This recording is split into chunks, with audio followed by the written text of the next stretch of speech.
Welcome to a new episode of Manage to Retain, where I talk about issues around business for employees, your customers, recruiting, retention, productivity, and profitability. And I do it with my friends, Sherri and Lou. Listen in, you might get a few tips here on how to do leadership better in your business. Hi, and welcome everyone to a brand new episode of Manage to Retain with my friends, Sherri and Lou. Sherri and Lou, how are you all doing today? Excellent, Vinay. How about you?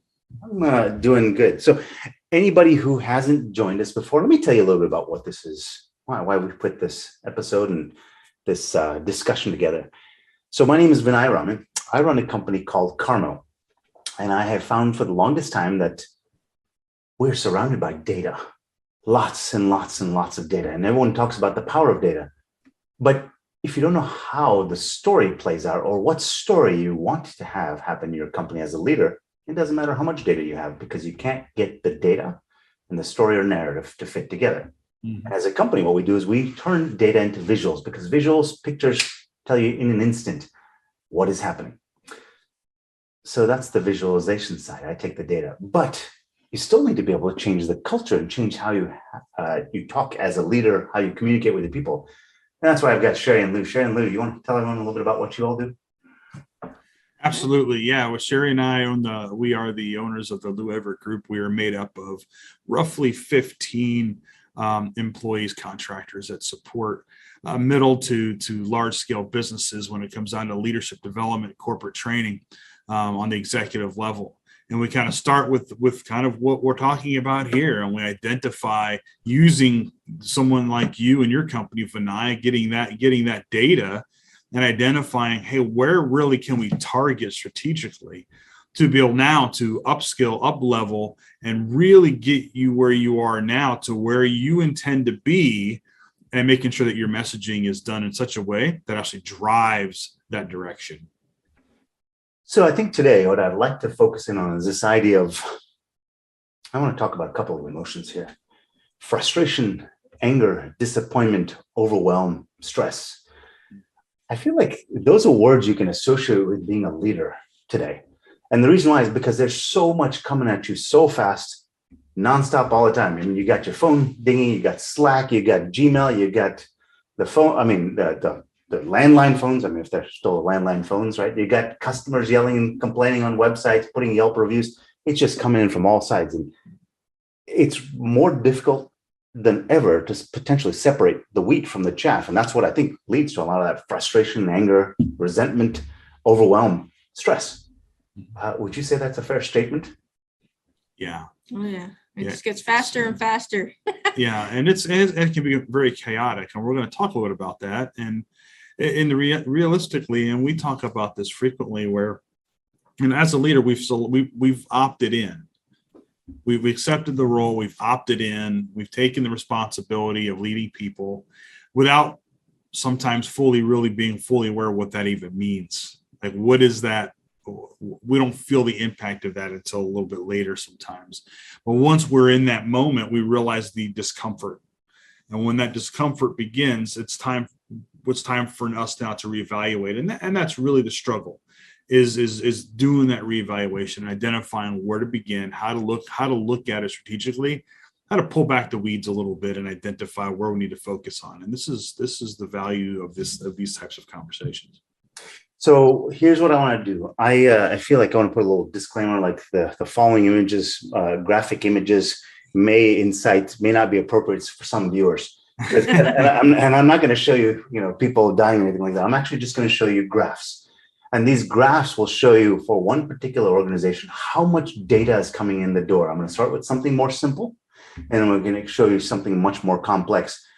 And if you start to feel overwhelmed, consider that this is already happening in your organization today. Yeah, very true. Can you all see my screen here? Sure can. All right, so let me orient you to what you might see here, might be seeing for the first time. We've got a person in this route tech role for a company, so they're a technician. And for the average technician in that role, they've got a 51 out of 100 as their score, 100 being the best, 0 being the lowest.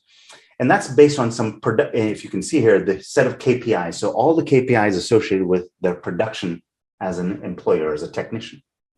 Now, down here, we see that Brandon has got a 73 out of 100. So doing better than the average. And this is what I'm talking about, the graphics.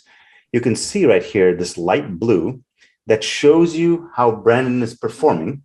And the gray area in the back is the average. So you can see outside of this one little area, average production, Brandon's actually doing, and fuel cost per mile, Brandon's actually doing pretty well. Mm-hmm. And this white area, it might be a little faint for you to see. That's the real opportunity for Brandon to expand his capability to be a superstar. Mm-hmm. I want to stop there for a second. Is there anything I missed there? Was that an accurate, fair way of representing what's going on here?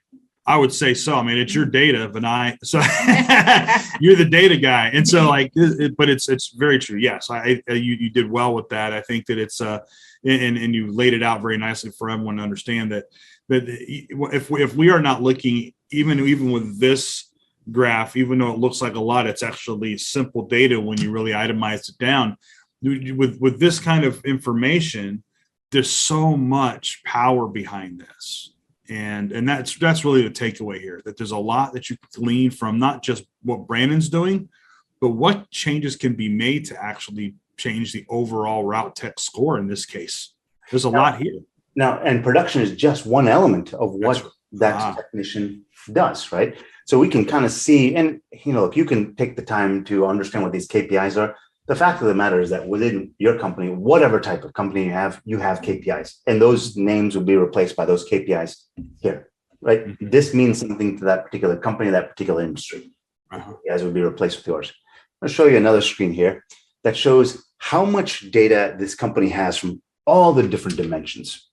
If I can get my screen to work, you can see that we're not only looking at production anymore, we're looking at the driver summary, the driver behavior, there's cancels, their referrals, their sales, their skips.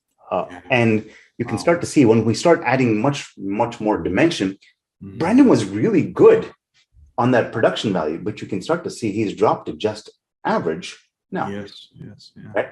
And you can see, this is where it might be a little overwhelming. Look at how much data is coming in here. Yeah. Blue is where Brandon is. Gray is the average. Yeah. A lot of information. Most people see this as a spreadsheet.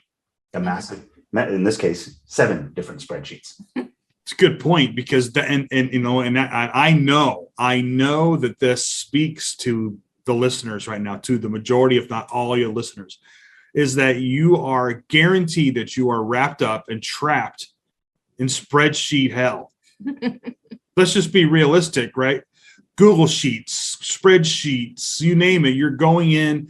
I mean, and realistically too, if you use other, even some really good applications that can help with this, like Salesforce as an example, if you're not utilizing the data properly, you're trapped in all of this data without knowing what to look at. And that's the value here, is that how can we take all of this craziness, and instead of a frontline manager or a frontline worker throwing darts and saying, oh, I think I need to focus on this, how do we make the voice be heard? Or in a case you're going to talk about in a second, force the leadership to be clear with their message, to say, what do we focus on, or what do you focus on, so that everyone else can do the same thing. That's really what happens here. This is the consequence of having all of these different dimensions that we're trying to identify with data, but then have no organizational structure to them. Yeah, I think there's a paralysis by analysis kind of component here, right? You got so much stuff. What do I pay attention to? Not only do you as a leader look at all the stuff that's coming, columns and columns and columns of data, you can't even infer what it means, because the story in your head is a felt sense of what you want a perfect, a great, a high-performing employee to be like. Yeah. And you got to synthesize this into that. Well, that's a really, really difficult thing to do. Mm-hmm. Mm-hmm. So what we did for this company was we went through all of this process, because what you're seeing here is 37 different columns of data in Excel spreadsheets across 7 different spreadsheets. Wow. We took all that and mushed it kind of into one thing here. And we actually started with above 80, right? 80 became 47, became 37, down to 5. Mm. And the reason we got to those five are those are the five that they really cared about. That for them is what they believed is the gold standard for their route tech. Let me show you what that looks like. Wow. Mm-hmm. Wow. What a difference. Mm-hmm. Now consider this. You can show this to Brandon and say, hey, Brandon, I want you to see how you're doing. You can see where Brandon is exceeding the average and where Brandon needs to lift up his game. And this is where he can reach out for support, and the leadership team can then provide that support for greater success for Brandon. Yeah. It's very clear. And this is exactly the outcome. We called it the archetype, right? That's the type of employee that you would like to build, right? Performing at this level, or the gold standard is the term that we've used. Yeah. How useful is that, Sherri and Lou, to be able to say, that's what I want? Oh, it should. That's where the sweet spot is. When all the other data we saw in that crazy graph is important. Okay, let's not diminish the importance of that data, but like anything else, it has a place, and it doesn't always have a place on the overall company graph, right? I mean, I'll never forget. I worked for a company, and I as a director, no matter if it was my department or not, I had to look at the company graphs, and the company graph had all these points on it. I'm like, what am I looking at? And what do I focus on? And this here, when you take and you really push the leaders and leadership to say, give me the 5 things that you grade your employees by that and based upon the success of your current goals, the success of the business, your mission, all of those pieces. And if you can narrow all those 87 pieces or whatever they were down to 5, I mean, what clarity can you now get? And Brandon can get some serious clarity, because he'll be like, well, all right, well, now that I see this, man, I thought that chemical usage was one of the most important things. Well, you actually had experience where you had so many spreadsheets and you had to consolidate it. Well, yeah, you had to, but you were duplicating information all the remember? time. That's and common. It was like one spreadsheet, another spreadsheet, and they were duplicating everything, so it gets really muddled. So it's so important and this is what we're talking is the disconnect. What upper leadership is thinking that is the most important in their mind for the bigger picture, but then you have the middle management that's in constant chaos with the 8, 9, 10 spreadsheets, and there's the disconnect of like, wait, what is the priority here? Because guaranteed one person says one thing and then another person's going to say something different. And that's why you have 2, 3, 4 ways of doing it. Right. The amazing thing, Vinay, that you got here is that there's a story that you have told that I think we need to tell again. And that is that when you go and you've narrowed down, and you had the leaders narrow down these 5, it's taught the leaders of leadership that's the real, have them hyper focused on what is the important things to focus on. See, that is a hyper focal point. Yep. Yes, they needed you to do that. Okay, this is the value of bringing someone in to be hyper focused on performance. Yeah, that's right. And I think what I also like about this is when think about how the employee is viewing this versus the leadership is viewing this, right? Yeah. The leadership is looking at this saying, this to me is creating the fairy tale ending that I want, right? The employee is looking at it saying, I now see how I can deliver the fairy tale ending that they're looking for. Right? Exactly. Gosh, having that level of clarity between people, and this is based on real data, so it's not just stick my finger up in the air and say, hey, I want you to do something, right? Right. This is exactly when people talk about accountability all the time. Both sides have accountability in this, and it makes it very clear what that accountability gets us. That's right. Leadership is saying, this is what I want. This is what I want to compensate you for, right? This is where I reach out and give you a hug as appropriate, right? I give you a hug and say, attaboy or attagirl. Meanwhile, it makes it very easy for that employee to stay on board and succeed at that company because they know how they measure their behaviors. Yeah. Yeah, 100%. I'm going to stop sharing here because I want to come back to you all and specifically what you all do. You've got the 10 principles that you use. Lots of times leadership, I've found for myself that lots of times myself as the leader of the company is actually what creates the greatest friction in the company. Because it can only go as fast as I will let it because I'm standing in the way. Yeah. So up-leveling my perspective and my mindset often is the best way to continue to let things flow faster.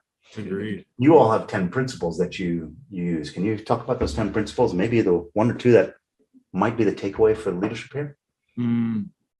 Yeah, sure. We Sherri and I have developed the 10 principles that every leader must follow to lead with influence. We can go on and on about influence and how that impacts it or impedes productivity and retention in a company. But realistically, these 10 principles are created specifically for leadership to be able to identify where they as a leader can impact those that they lead in a way that those that they lead do it because they want to, not because they have to. I mean, that's the dream, isn't it?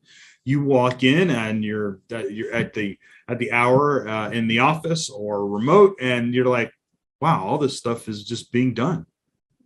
All I got to do is go in and, oh wait, I can actually just do my job as a leader. This is amazing.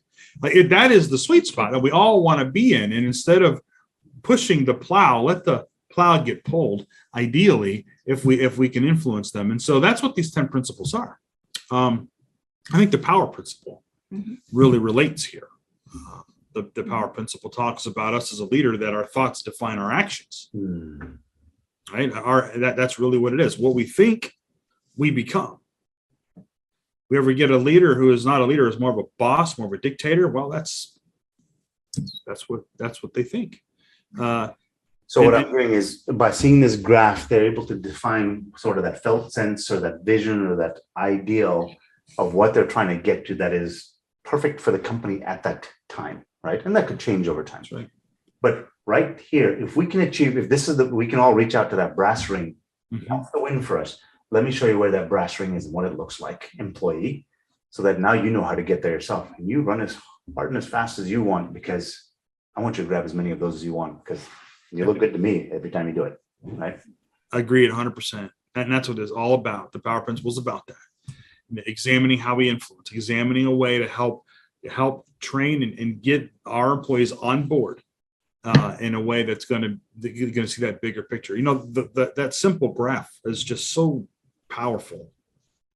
Because I don't know about you, but I'm the kind of person that says, if I was a roadmap, it'd go here, go here, go here, go here.